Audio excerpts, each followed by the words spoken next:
Hello everyone, welcome to logically legal. आज की video में हम कवर करेंगे इंडियन पार्टनरशिप एक्ट 1932। इस एक्ट के जितने भी इंपॉर्टेंट प्रोविजंस हैं वो सारे हम कवर करेंगे और इसके बाद इसके इंपॉर्टेंट केस लॉस भी हम देखेंगे। तो जो आपका इंडियन पार्टनरशिप एक्ट 1932 है उसकी आपको इन्फोर्समेंट डेट याद रखनी है सबसे पहले। तो ये इन्फोर्स हुआ था आपका 1 अक्टूबर 1932 को। लेकिन जो इसका सेक्शन नंबर 69 है जो बात करता है इफेक्ट ऑफ नॉन रजिस्ट्रेशन की, उसकी इन्फोर्समेंट डेट है 1 अक्टूबर 1933। तो जब एक्ट इन्फोर्स हुआ था उसके एग्जैक्ट 1 साल बाद आपका ये वाला सेक्शन इन्फोर्स हुआ था। तो ये एग्ज़ाम में एक इंपॉर्टेंट क्वेश्चन यहाँ से बन जाता है। तो आपको इसको इन्फोर्समेंट से रिलेटेड 2 डेट्स याद रखनी है। देन इसमें आपके टोटल सेक्शंस नंबर हैं 74 और ये आपके टोटल 8 चैप्टर्स में डिवाइडेड है। अब इंडियन पार्टनरशिप एक्ट के आने से पहले जो पार्टनरशिप से रिलेटेड आपके प्रोविजंस थे वो इंडियन कॉन्ट्रैक्ट एक्ट के अंदर हुआ करते थे, चैप्टर नंबर 9 के अंदर, सेक्शन नंबर 239 से लेके 266। तो अगर ये क्वेश्चन है एग्जाम में कि पार्टनरशिप एक्ट से पहले पार्टनरशिप से रिलेटेड कहाँ पर प्रोविजंस दिए गए थे, तो आपको याद रखना है वो थे आपकी इंडियन कॉन्ट्रैक्ट एक्ट के चैप्टर नंबर 9 के अंदर। उसके बाद इसके चैप्टर्स के नाम भी इंपॉर्टेंट है, एग्जाम में यहाँ से भी क्वेश्चन बन जाता है। तो आपको चैप्टर नंबर 2 से लेकर के चैप्टर नंबर 6 तक के चैप्टर के नाम भी ध्यान रखने हैं।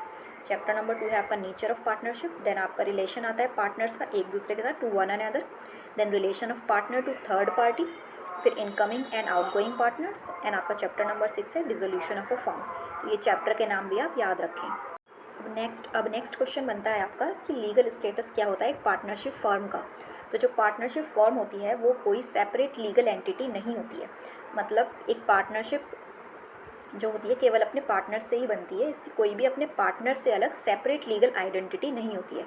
जैसे एक कंपनी की सेपरेट आइडेंटिटी होती है, इस तरीके से पार्टनरशिप का फॉर्म के साथ ऐसा नहीं है। तो आपको ये ध्यान रखना है कि ये कोई सेपरेट लीगल एंटिटी नहीं होती है। और फिर एक क्वेश्चन बनता है इसका कि मैक्सिमम नंबर ऑफ़ पार्टनर्स कितने हो सकते हैं।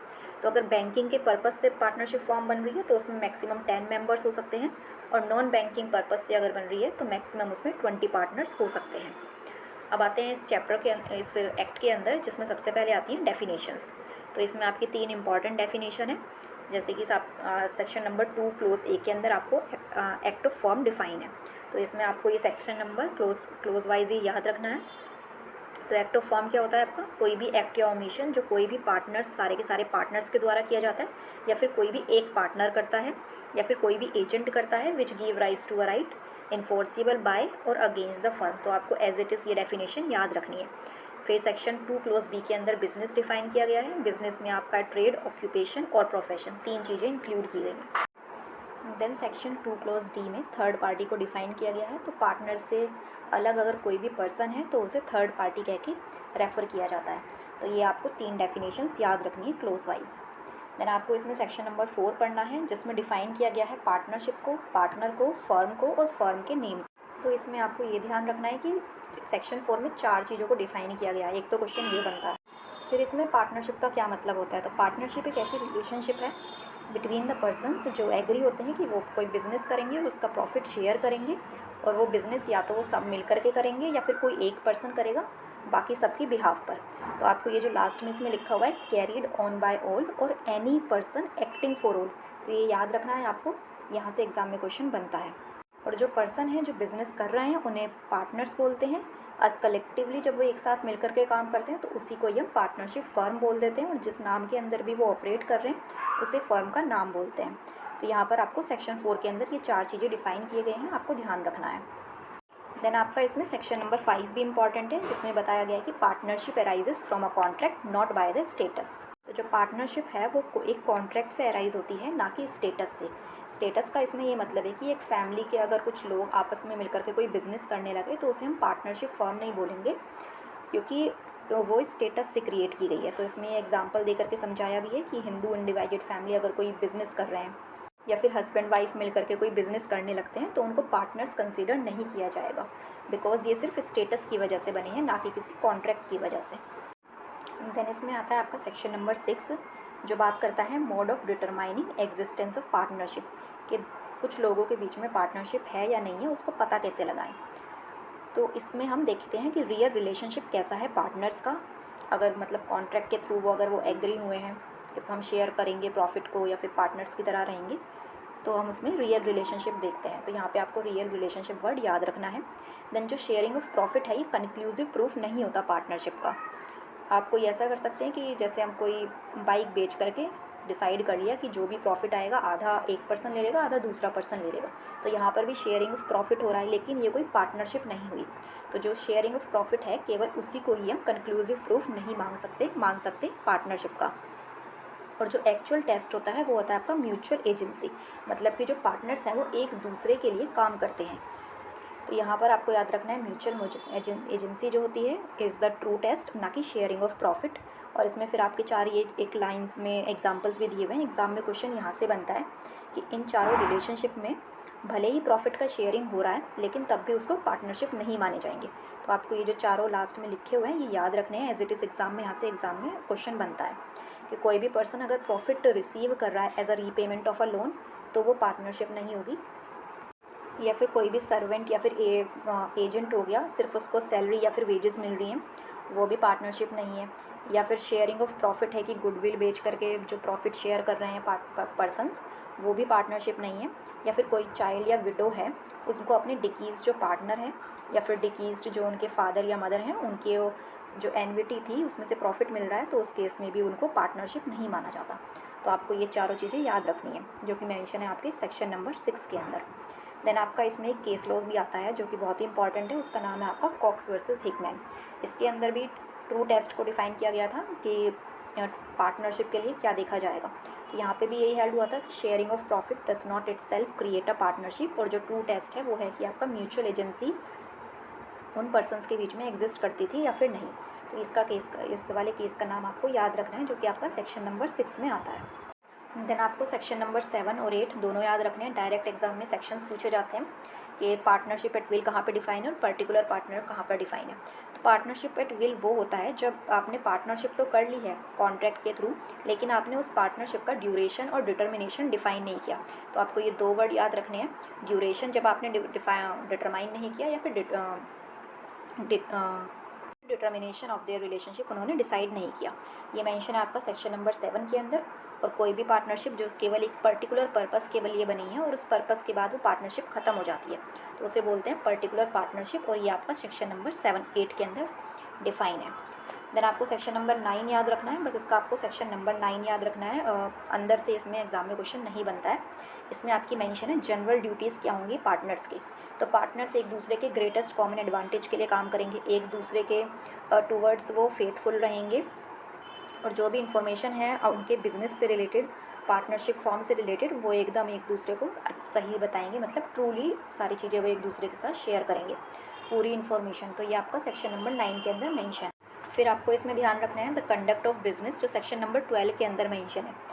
बेसिकली इसमें यह है कि जो पार्टनर्स हैं वो पार्टिसिपेट कर सकते हैं बिज़नेस के कंडक्ट में, और वो सारा काम एकदम ध्यान से करेंगे, डिलीजेंटली काम करेंगे।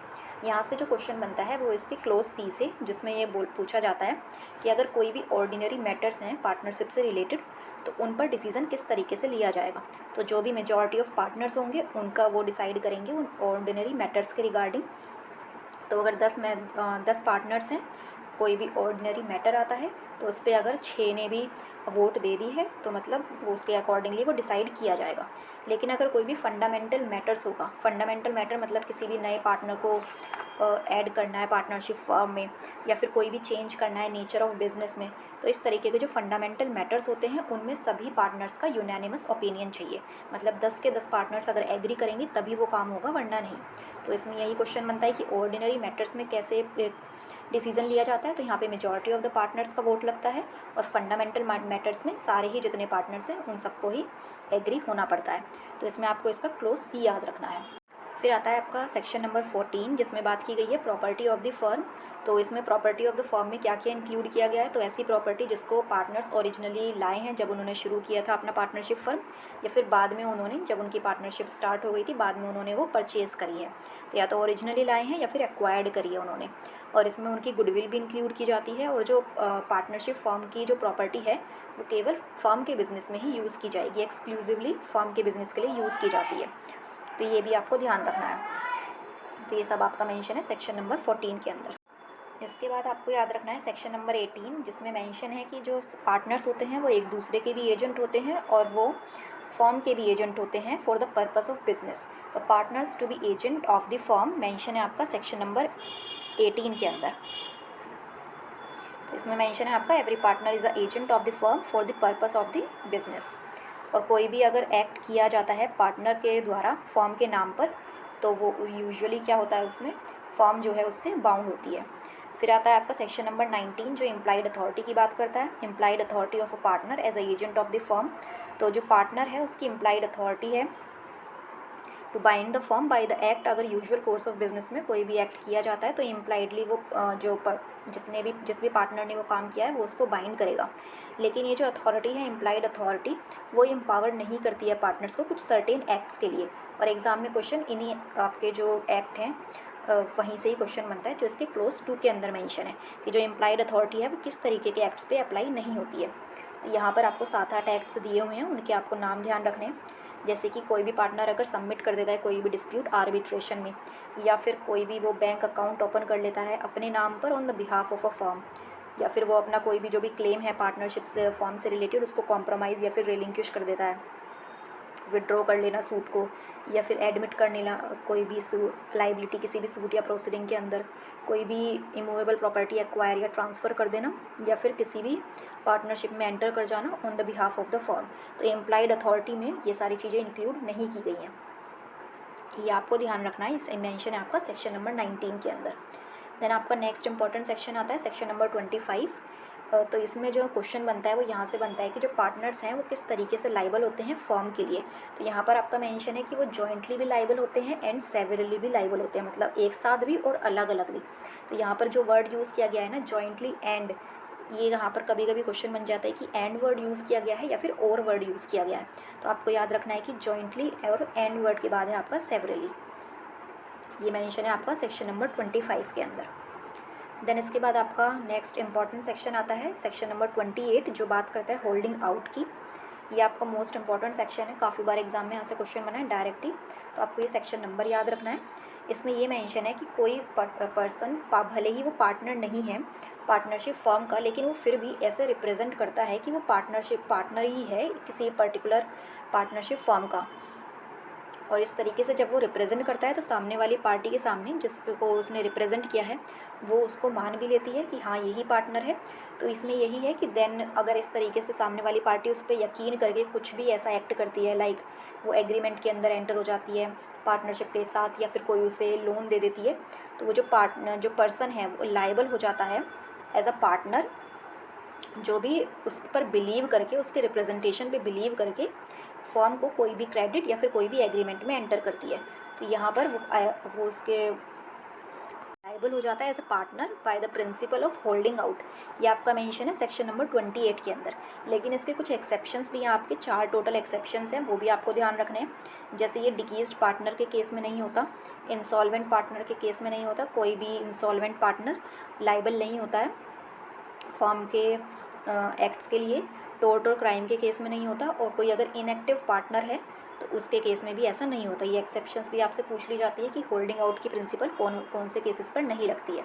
तो ये भी आपका सेक्शन नंबर 28 के अंदर ही मेंशन है। इसके बाद आपका नेक्स्ट इंपॉर्टेंट सेक्शन आता है सेक्शन नंबर 30। उसमें दिया गया है कि माइनर को अगर एडमिट करना है पार्टनरशिप के अंदर तो वो किस तरीके से किया जाता है। तो पहले तो यही है कि कोई भी माइनर पार्टनर नॉर्मली नहीं बन सकता। केवल एक माइनर को केवल प्रॉफिट्स के लिए बेनिफिट्स के लिए पार्टनरशिप में एंटर किया जा सकता है, और वो बेनिफिट्स के लिए भी इस तरीके से एडमिट किया जाएगा कि जितने भी पार्टनर्स हैं एग्जिस्टिंग पार्टनर्स हैं पार्टनरशिप फर्म के, उन सबकी कंसेंट के बाद ही एक माइनर को बेनिफिट्स के लिए भी एडमिट किया जाता है पार्टनरशिप फर्म में। तो आपको एक तो ये ध्यान रखना है।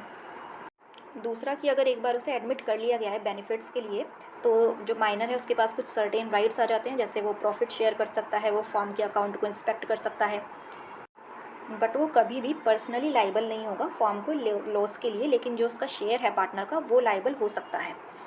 देन उसके बाद जो क्वेश्चन बनता है यहाँ से वो ये है कि एक बार जब माइनर ने मेजॉरिटी अटेन कर ली है उसके 6 महीने के अंदर अंदर उसको एक पब्लिक नोटिस देना होता है कि वो जो पार्टनरशिप फर्म है उसका पार्टनर बने रहना चाहता है या फिर नहीं। तो तो ये जो 6 मंथ का टाइम पीरियड है ये याद रखना है आपको कि माइनर जब वो मेजर हो जाता है तो उसके 6 महीने के अंदर अंदर उसे एक पब्लिक नोटिस देना पड़ता है जिसमें वो मेंशन करता है कि वो पार्टनर बने रहना चाहता है या फिर नहीं। अगर उसने नोटिस में ये मेंशन किया है वो पार्टनर बनना चाहता है तो वो पर्सनली लाइबल बन जाता है from the date of the admission to benefit. जिस दिन उसको एडमिट किया गया था बेनिफिट्स के लिए वो उस दिन से फॉर्म के लिए लाइबल बन जाएगा। और अगर उसने नोटिस नहीं दिया है तो ये मान लिया जाता है, एज्यूम कर लिया जाता है कि अगर मतलब 6 महीने बीत गए हैं ना तो उसने हाँ बोली है ना ही उसने ना बोला है, कोई नोटिस ही नहीं दिया, तो ऐसा मान लिया जाता है कि उससे एज्यूम कर लिया जाएगा कि उसने हाँ ही बोल दिया है, तो उसको पार्टनर एज्यूम कर लिया जाता है आफ्टर द 6 मंथ। तो ये आपका मेंशन है सेक्शन नंबर 30 में। तो ये आपको 2-3 चीज़ें सेक्शन नंबर 30 के अंदर याद रखनी है माइनर से रिलेटेड। देन आता है आपका चैप्टर नंबर 5 इनकमिंग और आउटगोइंग पार्टनर्स। इसकी चैप्टर का नाम है ये। इसमें डायरेक्ट सेक्शन नंबर ही पूछते हैं आपसे और ये क्रोनोलॉजी में मोस्टली पूछे जाते हैं, तो आपको ये याद रखने हैं। जैसे सेक्शन नंबर 31 में आपका सबसे पहले इंट्रोडक्शन ऑफ अ पार्टनर की बात की गई है। कोई भी न्यू पार्टनर को एडमिट करना है पार्टनरशिप फॉर्म के लिए तो जितने भी एग्जिस्टिंग पार्टनर हैं उन सबकी कंसेंट की रिक्वायरमेंट होती है, ये आपका मेंशन है। देन अगर रिटायरमेंट ऑफ अ पार्टनर किस किस तरीके से किया जा सकता है तो सेक्शन नंबर 32 के अंदर मेंशन है। ये वही सबसे 3 मेथड्स हैं आपके बेसिकली कि बाकी के जो पार्टनर्स हैं उनकी कंसेंट के साथ किया जा सकता है या फिर अगर उन्होंने एग्रीमेंट में ही मेंशन कर दिया था कि कब रिटायर होना है पार्टनर को, या फिर अगर पार्टनरशिप एट विल है तो नोटिस दे करके भी किया जा सकता है।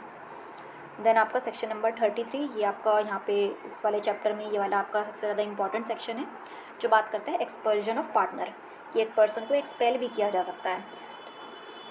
कब कब किया जा सकता है? ये गुड फेथ में किया जा रहा है, मतलब पार्टनरशिप फॉर्म की भलाई के लिए किया जा रहा है, या फिर अगर पार्टनरशिप एग्रीमेंट में उन्होंने मेंशन किया था कि इन कंडीशंस में अगर ऐसा कुछ होता है तो हम पार्टनर को एक्सपेल कर देंगे, या फिर सारे के सारे पार्टनर्स जो हैं वो एग्री हो जाते हैं as per the terms of agreement. तो ये 3 कंडीशन से जब एक पार्टनर को एक्सपेल भी किया जा सकता है। तो सेक्शन नंबर 33 इसमें आप याद रखना। देन सेक्शन नंबर 34 इतना इंपॉर्टेंट नहीं है, इसमें इंसॉल्वेंसी ऑफ अ पार्टनर की बात की गई है कि अगर कोई भी पार्टनर को इंसॉल्वेंट डिक्लेयर किया जाता है, कर दिया गया है, तो उस दिन से ही वो पार्टनर नहीं रहेगा, तो वो सीज टू बी पार्टनर हो जाता है from the date of the order of adjudication, और फर्म अब उसके एक्ट के लिए लाइबल नहीं रहती है जिस दिन उसको इंसॉल्वेंट डिक्लेयर किया गया है। फिर आता है आपका चैप्टर नंबर 6 जो बात करता है डिसोल्यूशन ऑफ अ फर्म की। तो यहाँ से भी आपके बेसिकली क्रोनोलॉजी वाले ही क्वेश्चंस बनते हैं, 4-5 उनमें से सेक्शंस दे देंगे आपको और उनको बोल देंगे कि बेयर एक्ट में किस तरीके से बेयर एक्ट के अकॉर्डिंग इनको क्रोनोलॉजिकली आप अरेंज करो। तो इसमें भी आपको सेक्शंस याद ही करने पड़ेंगे। जैसे सेक्शन नंबर 39 के अंदर डिसोल्यूशन ऑफ फर्म की बात की गई है। डिसोल्यूशन ऑफ फर्म का मतलब होता है जब सारे पार्टनर्स ने डिसाइड कर लिया कि अब हम फर्म को अपनी बंद कर रहे हैं, एंड ऑफ पार्टनरशिप, तो उसे बोलते हैं फर्म डिसॉल्व हो जाना। सेक्शन 40 में बताया गया है कि एग्रीमेंट के थ्रू भी कर सकते हैं। एग्रीमेंट में जब सारे पार्टनर्स ने कंसेंट दी है तो अपने कॉन्ट्रैक्ट के अकॉर्डिंग वो मेंशन कर सकते हैं, ऐसे भी की जा सकती है। देन 41 के अंदर कंपल्सरी डिसोल्यूशन की बात की गई है। तो कंपल्सरी डिसोल्यूशन तब होती है कि जो पार्टनर्स थे वो इस तरीके का कोई बिज़नेस कर रहे हैं कि अब वो वाला बिज़नेस करना अनलॉफुल हो चुका है। इसमें पहले एक और ग्राउंड हुआ करता था कि जब सारे के सारे पार्टनर्स अगर इंसॉल्वेंट हो जाते हैं तो तब भी फर्म डिसॉल्व हो जाती है, लेकिन अब ये वाला ग्राउंड 2016 में अमेंड करके हटा दिया गया है। तो अब सिर्फ 41 के अंदर कंपल्सरी डिसोल्यूशन में केवल एक ही आपका ग्राउंड बचता है कि तब कोई वो ऐसा बिजनेस कर रहे हैं कि अब उसको करना अनलॉफुल हो गया है तो कंपल्सरी डिसॉल्व करनी पड़ती है फॉर्म। देन 42 के अंदर सर्टेन कॉन्टीजेंसी इसके होने के बाद भी अगर हो जाती हैं तो भी फॉर्म डिसॉल्व की जा सकती है। जैसे फिक्स टर्म के लिए थी पार्टनरशिप फॉर्म, वो एक्सपायर हो गई है, या फिर किसी पर्टिकुलर काम के लिए थी वो काम पूरा हो गया है, पार्टनर की डेथ हो गई है, या फिर कोई एक पार्टनर इंसॉल्वेंट हो गया है, तो भी हम फॉर्म को डिसॉल्व कर सकते हैं। 43 के अंदर डिसोल्यूशन बाय नोटिस दे रखा है कि जो पार्टनरशिप एट विल थी आपकी उसमें नोटिस देना पड़ता है डिसॉल्व करने के लिए, तो वो मेंशन है आपका सेक्शन नंबर 43 के अंदर। 44 में आपको कुछ कंडीशंस दी गई हैं डिसोल्यूशन बाय कोर्ट के, इसमें मोस्टली इंसेनिटी, मिसकंडक्ट, या फिर कोई जो पार्टनर है वो परसिस्टेंट ब्रीच ऑफ कॉन्ट्रैक्ट कर रहा है, या फिर उनका जो बिज़नेस है वो लॉस पर ही चले जा रहा है, इस तरीके के कुछ ग्राउंड्स हैं। तो अगर इन ग्राउंड्स के बेसिस पर कोर्ट में भी जा सकता है कोई पार्टनर और उसको डिसॉल्व करवा सकता है फॉर्म को। और 45 सेक्शन आपको याद रखना है, ये एग्जाम में डायरेक्ट यहाँ से क्वेश्चन आया था एक बार कि जो लाइबिलिटी है for act of partners done after dissolution, तो सेक्शन नंबर ही पूछा गया था कि ये वाला सेक्शन नंबर कौन से सेक्शन में मेंशन है आपका। तो आपको ध्यान रखना है डिसोल्यूशन के बाद भी पार्टनर्स लाइबल होते हैं उन एक्ट के लिए जो जब उनकी पार्टनरशिप फर्म चल रही थी, जो उन्होंने तब एक्ट किए थे। तो उन एक्ट्स को वाइंड अप करने के लिए जो ज़रूरत थे उन एक्ट्स के लिए वो तब भी पार्टनर लाइबिलिटी उनकी तब भी रहेगी जब उनकी फर्म डिज़ोल्व हो जाती है। तो ये आपका मेंशन है सेक्शन नंबर 45 के अंदर। फिर आपके 2-3 और इम्पॉर्टेंट इसमें सेक्शंस बचे हैं। जैसे आपका सेक्शन नंबर 57 में मेंशन है अपॉइंटमेंट ऑफ रजिस्ट्रार। तो इसमें आपको ये ध्यान रखना है कि रजिस्ट्रार को कौन अपॉइंट करता है, तो स्टेट गवर्नमेंट के पास ये पावर है। तो यहाँ पे स्टेट गवर्नमेंट बस आप याद रखेंगे, सेक्शन नंबर ये इतना इंपॉर्टेंट नहीं है। सेक्शन नंबर 69 ये आपका इंपॉर्टेंट है, सेक्शन नंबर भी और जो इसमें मेंशन है वो भी, कि अगर फर्म को नॉन रजिस्ट्रेशन उसका रजिस्ट्रेशन आपने नहीं कराया तो उसके क्या क्या इफ़ेक्ट्स हो सकते हैं। वैसे जो आपकी पार्टनरशिप फर्म होती है उसका रजिस्ट्रेशन मैंडेटरी नहीं है, लेकिन अगर उसको आप रजिस्टर्ड नहीं करवाते हैं तो उसके कुछ सर्टेन इफ़ेक्ट्स ज़रूर होते हैं। जैसे कि अगर आपकी पार्टनरशिप फर्म रजिस्टर्ड नहीं है तो आप जो फर्म है आपकी वो किसी थर्ड पार्टी के अगेंस्ट कोई केस फाइल नहीं कर सकते, या फिर कोई पार्टनर है वो भी फर्म के अगेंस्ट केस फाइल नहीं कर सकते। तो एक तो ये इसका इफेक्ट रहता है कि आप तो सूट फाइल नहीं कर सकते, ना तो पार्टनर उसकी और ना ही पार्टनरशिप फर्म। लेकिन अगर किसी और ने सूट फाइल कर दिया तो वो उसको डिफेंड कर सकते हैं। लेकिन इसके कुछ एक्सेप्शंस हैं जो एग्ज़ाम में क्वेश्चन पूछ लेते हैं कि इन सब कामों के लिए कोई रजिस्ट्रेशन की रिक्वायरमेंट नहीं होती है। जैसे कि अगर फर्म जो है वो डिसोल्यूशन का सूट फाइल कर सकती है वाइंडिंग अप के लिए, तो यहाँ पर ज़रूरत नहीं है। या फिर सूट फाइल कर सकती है अकाउंट को लेने के लिए, मतलब डिस्ट्रीब्यूट करने के लिए जो भी पार्टनर्स थे उनके अकाउंट से रिलेटेड ये भी कर सकती है। वो प्रॉपर्टी अगर रिसीव करनी है belonging to the dissolve firm, इसके लिए भी, या फिर इंसॉल्वेंट पार्टनर की प्रॉपर्टी ऑब्टेन करनी है तो उसके लिए भी सूट फाइल कर सकते हैं।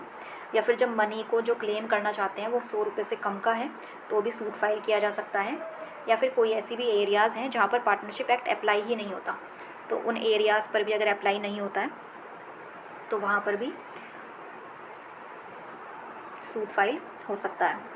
देन इसमें एक है आपका सेक्शन नंबर 70 जो कि पेनल्टी फॉर फॉल्स स्टेटमेंट की बात करता है, कि किसी ने भी कोई भी फॉल्स स्टेटमेंट दे दिया है केस वगैरह में, या फिर रजिस्ट्रार के पास अगर आप चाहते हैं अपनी फॉर्म को रजिस्टर करवाने, उस केस में अगर वो स्टेटमेंट फॉल्स है तो उसकी 3 महीने तक की इम्प्रिजनमेंट है, या फिर फ़ाइन, या फिर दोनों भी आप पे लग सकते हैं।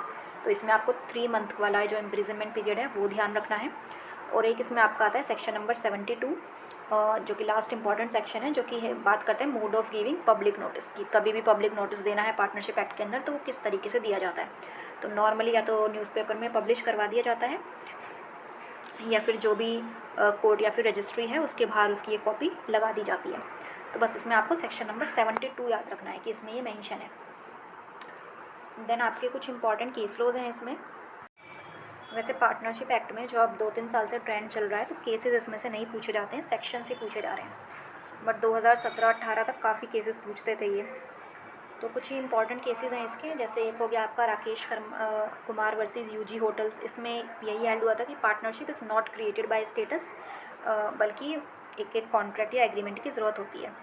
तो बस इसमें ये ध्यान रख लेना। फिर एक केस आता है आपका गणपत वर्सेस अन्ना जी। इसमें पार्टनरशिप और जो जॉइंट हिंदू फैमिली होता है उसमें डिफरेंस बताया गया था। और फिर एक केस आता है आपका CST वर्सेस KK इंटरप्राइज। इसमें जो भी पार्टनरशिप से रिलेटेड एसेंशियल एलिमेंट्स हैं उनको बताया गया था, जैसे sharing of profit, mutual agency और एक एग्रीमेंट का होना। और फिर एक आता है आपका Chandrakant versus commissioner of income tax. इसके अंदर भी पार्टनरशिप और जॉइंट हिंदू फैमिली बिजनेस के डिफरेंस को बताया गया था। तो ये आपके 4 इंपॉर्टेंट केस क्लोज आते हैं इसमें।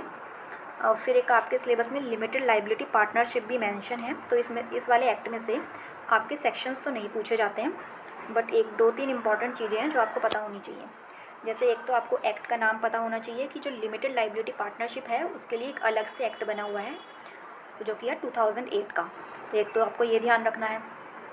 उसके बाद इसके कुछ इंपॉर्टेंट फैक्ट्स हैं, जैसे इसमें भी वही 2 पार्टनर्स की रिक्वायरमेंट है और इसमें से कम एक रेजिडेंट इन इंडिया होना चाहिए।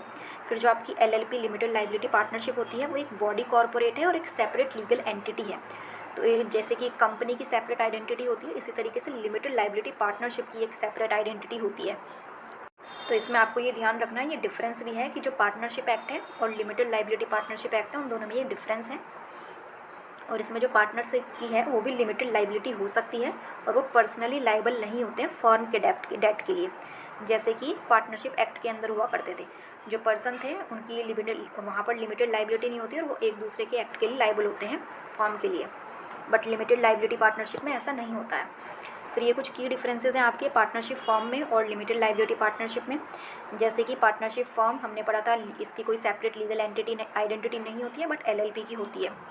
देन लाइबिलिटी की बात करें तो पार्टनरशिप में अनलिमिटेड लाइबिलिटी होती है पार्टनर्स की, लेकिन लिमिटेड लाइबिलिटी पार्टनरशिप तो नाम में ही जब इसके लिमिटेड है तो यहाँ पर जो लाइबिलिटी है वो भी एग्रीमेंट और कॉन्ट्रैक्ट के थ्रू ये डिसाइड कर सकते हैं कि किस पार्टनर की कितनी लाइबिलिटी होगी। रजिस्ट्रेशन की बात करें तो पार्टनरशिप फॉर्म में कंपलसरी नहीं था, बट LLP में मैंडेटरी है रजिस्टर कराना। देन पार्टनरशिप फॉर्म में कोई भी नेम से रिलेटेड रेस्ट्रिक्शन नहीं है, आप कुछ भी अपनी फॉर्म का नाम याद रख सकते हैं। लेकिन अगर LLP है तो आपको जो भी नाम रखें आप उसमें आपको LLP वर्ड इंक्लूड करना होगा, LLP या फिर limited liability partnership. Then transfer of interest की बात करें तो इसमें रेस्ट्रिक्शंस हैं कुछ, और इसमें लिमिटेड लाइबिलिटी पार्टनरशिप में इंटरेस्ट को ट्रांसफ़र किया जा सकता है बाकी पार्टनर्स की कंसेंट से। तो LLP से रिलेटेड बस आपको ये 3-4 पॉइंट्स है जो ध्यान रखने हैं। बाकी इसमें आपको पार्टनरशिप एक्ट ही अच्छे से करना है। जो भी ये सेक्शंस इसमें मैंने कवर कराए हैं, यहीं से एग्ज़ाम में क्वेश्चंस बनते हैं।